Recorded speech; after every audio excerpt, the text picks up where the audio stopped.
Hi Earthlings. So this is video 4 of a series which is based on a blog series I did for VegFest Express, and you'll get the link down below to this particular one. This actually is the start of 2 videos about the women pioneers of the vegan social movement. And we'll start really with this from the Vegan Feminist Network, when they say that in the patriarchal space of non-human animal rights activism, the voices and contributions of many women who helped build the movement are generally silenced or forgotten. So obviously this is one attempt to make sure that the voices are not forgotten, and they're not forgotten in general. And of course I am aware of the fact that there's a deep irony in the sense that here I am, a white, which is another issue that might crop up for another time, but a white male person saying all this. So there is a kind of irony there, because even in a movement which traditionally has been dominated by women in terms of membership, male voices tend to prevail, which is something that is a problem. Although I don't think a problem that affects just the vegan animal rights movement, other movements too, and other arenas, like university seminars, for example. There has to be some management of male voices who tend to kind of take over. Now there is a kind of footnote really in the blog entry, because and I'll get my little notes for this a little bit, because I remember in the 1970s, the late 70s and early 80s, seemed to be a time when women were far more prominent in the movement. For example, I talk about Margaret Manzoni and Paddy Broughton from the BUAV. Now the BUAV is now called Cruelty Free International, I believe, and BUAV means the British Union for the Abolition of Vivisection, which was radicalised in the early 1980s, and Paddy and Margaret were very kind of prominent. They were prime movers there at the time. Also, their scientific officer at the time was Angela Walder, so another kind of powerful and influential woman member of the movement. In 1977, Jean Pink founded Animal Aid. Also, Juliet Gillespie founded, or co-founded, I think, Viva. And we have Jan Creamer, who co-founded the Animals Defenders International, and she also worked for the NAVS, the National Anti-Vivisection Society. We have Louise Wallace, who in the 1980s was a regional officer, I believe, for the NAVS, and then joined the Vegan Society and became responsible for founding World Vegan Day. So we owe that to a very powerful woman in the movement too. Muriel the Lady Dowding was a co-founder of Beauty Without Cruelty, and also prominent member, of course, of the Lord Dowding Fund for Humane Research. And I mentioned in the footnote that Rebecca Hall wrote a book called Voiceless Victims, which I remember very well. Other female authors of the time, and a little bit earlier even, would be Ruth Harrison and also Rachel Carsons. Now, moving a bit forward, we could think about in terms of Carol Adams as a leading author, eco-feminist author. So there are, or there were then, it seemed to me, quite a lot of kind of very prominent kind of women in the movement. Ingrid Newkirk was a co-founder of PETA when PETA were a decent group. And in Ireland, you had people like Bernie Wright and Nuala Donlan founding Alliance for Animal Rights. So again, it was just something that that I remember in the past, if you like, in terms of strong female voices and presence within the movement. Also in terms of ALF groups and Hunt Sab groups, there was quite a lot of female leaders, prime movers. I remember the Essex Sabs, for example, were kind of female led, and quite a few kind of dominant ALF groups had lots of female members. So interesting that. Okay, so going back to the pioneers of the vegan social movement then, we're then talking, going further back now to the 1940s through to the 1960s here in this one. And we're going to be talking about Elsie Shrigley and Dorothy Morgan, who became Dorothy Watson, Fay Henderson, and finally Eva Batt. That's on the agenda for today. Okay, so Earthlings, our first person to talk about is Elsie Shrigley, sometimes known as Sally Shrigley, and a prominent pioneer of the vegan social movement, and worked for the movement for all of 33 years. In fact, Dr. Samantha Calvert, a person I mentioned before in the previous videos, appeared on Karen Ridge's Veggie Vision TV at one stage, and talked about how Shrigley was one of the shadowy figures of the movement, and this kind of again points to the kind of problem in a sense. One of the reasons why there are 4 people in this one blog entry which this video is related to is because there's just not a lot of material on the women pioneers compared with the male ones, which is, you know, kind of a tragedy, but also kind of wrong.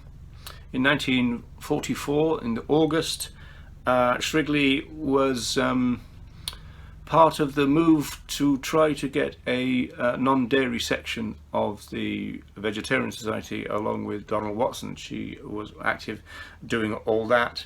And in the 3rd edition of the Vegan News, which came out in 1945, Watson said this.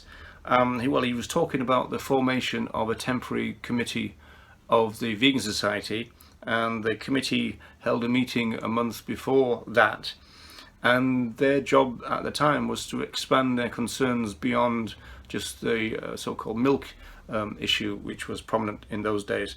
And Elsie Shrigley was elected as a committee member right there, and then right at the foundation of the vegan social movement. Watson reports that she gave a talk at the first committee meeting and argued that the vegan diet, and that was the focus in the very, very early weeks, I suppose, or months of the movement, was clean, humane, and logical.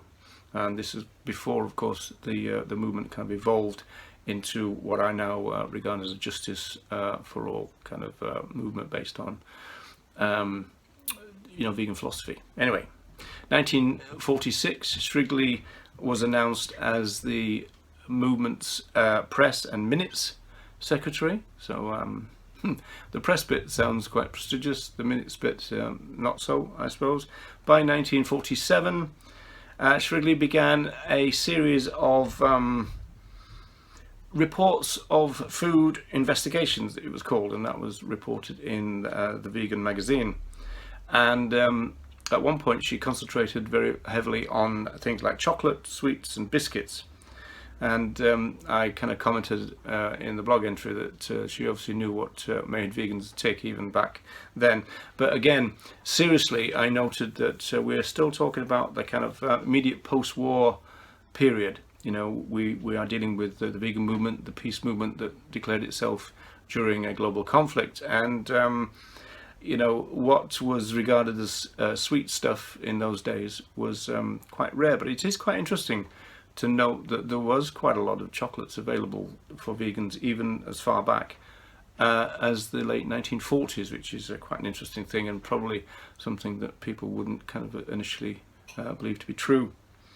Calvert says that Shrigley's early work, she was looking at products suitable for vegans, led to the foundation of the cruelty-free shopper, which became a very kind of important part of, you know, every vegan that I knew used to have one of those or access to one of those, and we used to kind of keep it in our pocket. It was a small little booklet, and this was all, you know, before the age of the internet, of course, so you know, very important to have resources available. As I said, she was involved in the movement for 33 years and died in 1978. She was a vegan delegate for the Congress of the International Vegetarian Union. She was a long-time member of the Society's committee, and in the 1960s she was the organization's deputy president, and then became president as well. Moving to the 1960s, 1967 in fact, Shrigley was remembered for one of the people who kind of evolved the meaning of veganism and staying kind of loyal to the founding principles in the 1940s. And in fact, she argued herself that the foundation of the Vegan Society was largely to do with correspondence by the likes of Leslie Cross and Donald Watson, but Leslie Cross she singled out in the Vegetarian Messenger, which was very kind of important in first beginning the non-dairy section idea and then obviously moving to the idea of the Vegan Society proper. Okay, second up is Dorothy Morgan, who became Dorothy Watson, often known as Dot Watson, in the edited book Ecofeminism, Feminist Interactions with Other Animals and the Earth, which is co-edited by Carol Adams and Laurie Gwynn. They basically said that Morgan was the person who took the first 3 letters of vegetarian, the last 2 of vegetarian, and came up with the idea of vegan. And put that down as, it's one of the contested elements of the movement. Most commentators tend to conclude that the word vegan was coined by some combination of Dorothy and Donald Watson and Elsie Shrigley. So credited with having something to do, and something very kind of central to do with the origin of the word vegan, which when you think about it is probably a good thing. I don't know whether you know, but let me see. There were all kinds of names under consideration at the time, like for example, All Vega was one, dairy bans, the Total Vegetarian Group was a name that was suggested, Vetan and Benivore. So I suppose it's quite pleasing that someone at least came up with the idea of vegan. Now, very recently I had reason to look back at an old podcast from 2012 that I did with Mark Beekoff.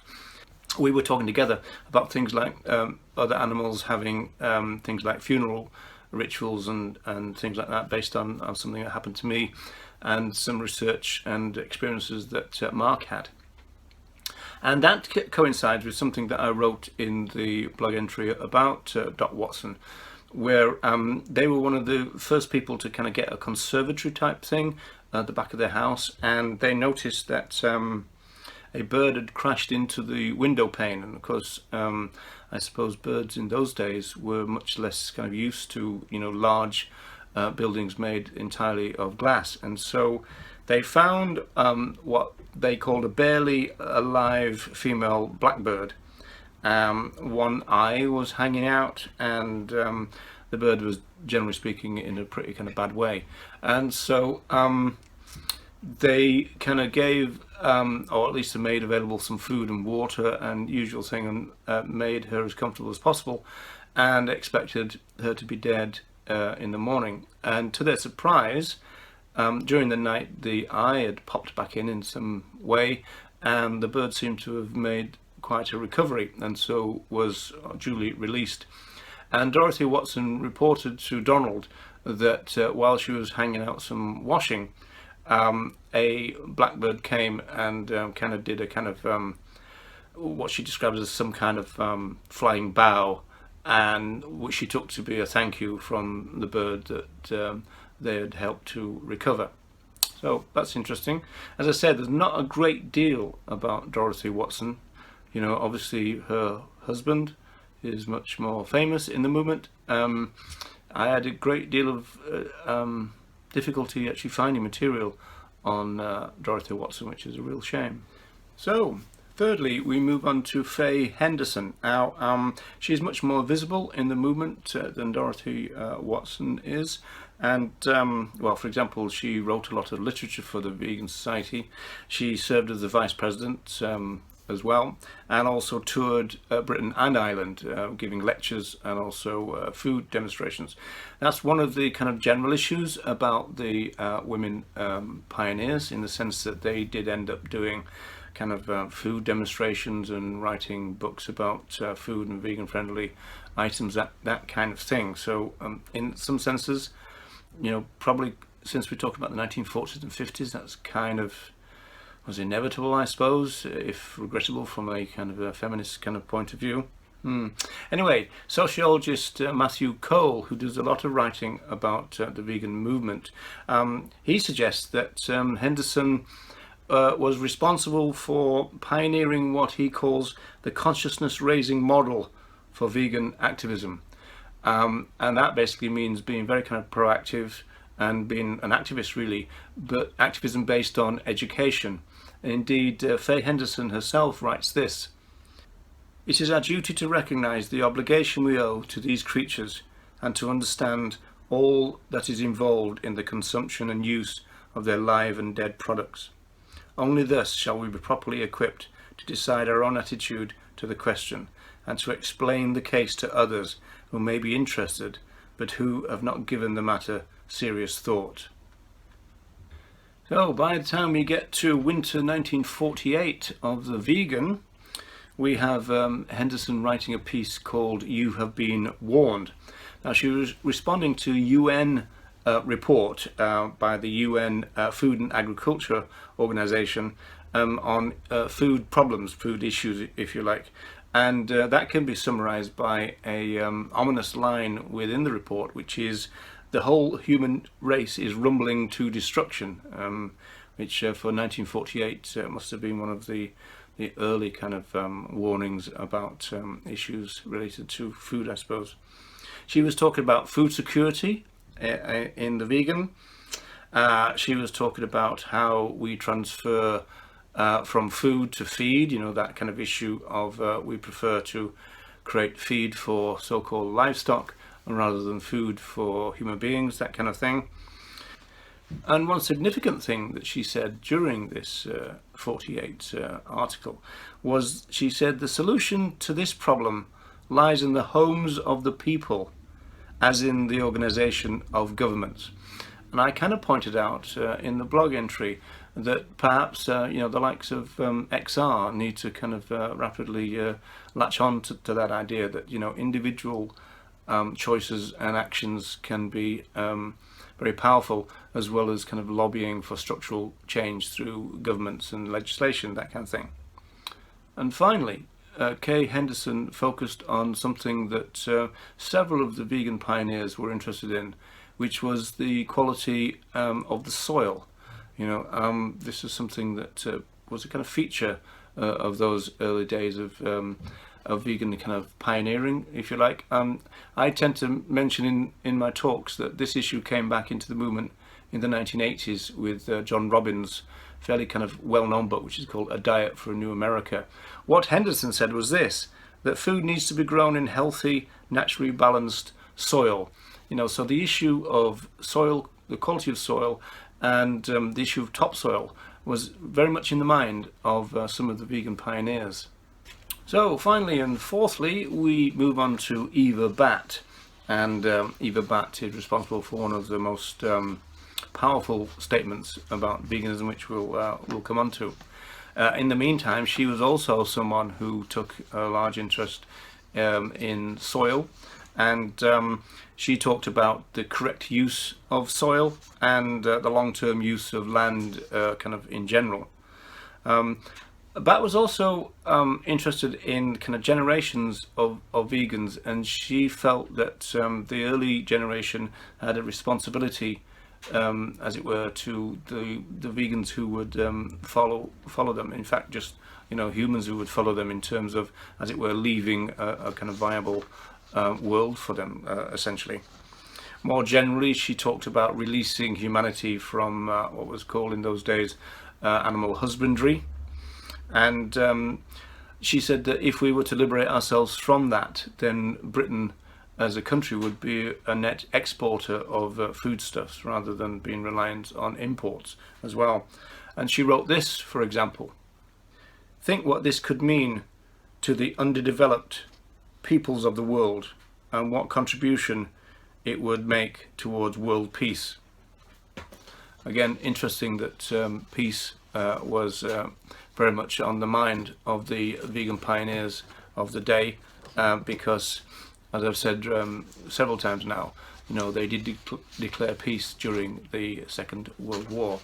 She also said this: aside from immediate effects, vegans consider this way of life to be no less than a duty to future generations. She was essentially concerned about what to leave to future generations. Are we going to leave them with a desert, or are we going to leave them with a garden of plenty? Was a concern of hers.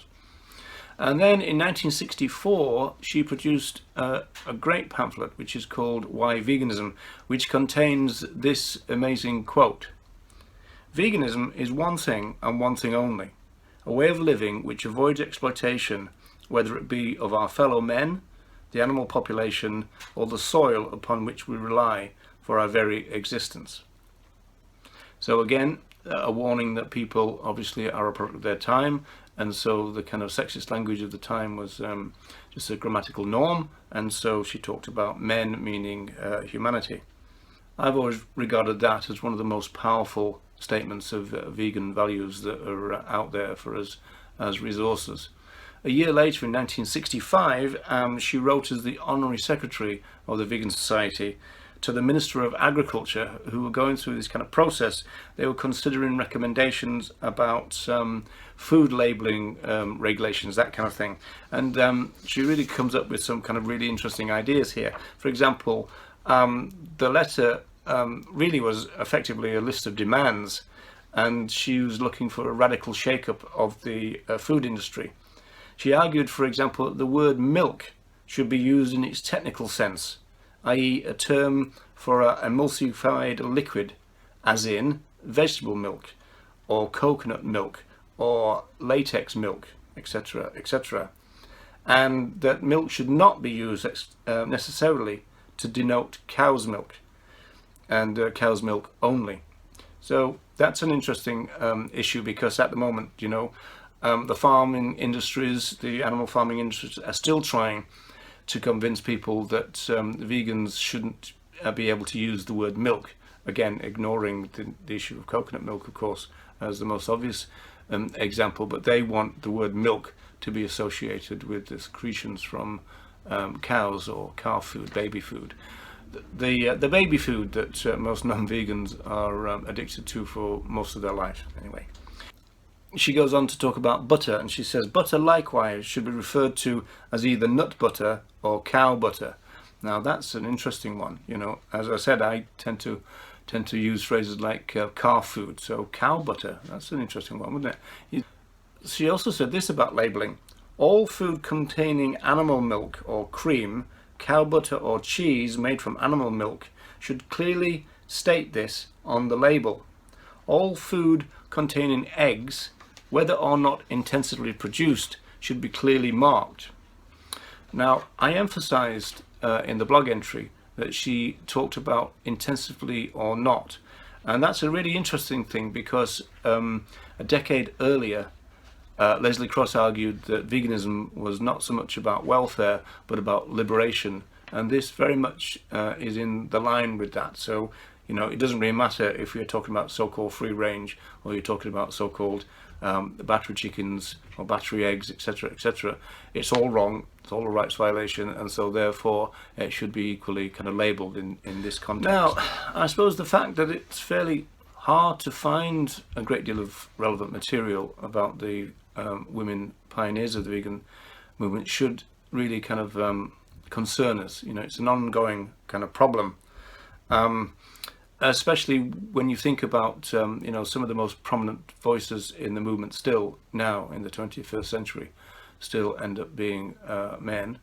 Male voices as ever prevail, but certainly those who put themselves forward as spokespersons for the movement. It's something that still should be a concern to us, really. It's probably true that the story that I've told so far is very white, very middle class.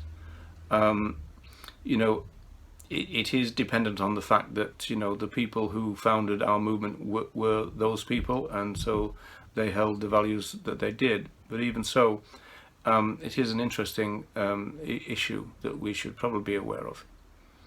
Anyway, so there is video 4. I hope you enjoyed it. As I said, the link will be below, and then next time we move on to Kathleen Janaway, who is a very interesting and again a powerful woman's voice in the history of the vegan movement. So until then, be good. Bye for now.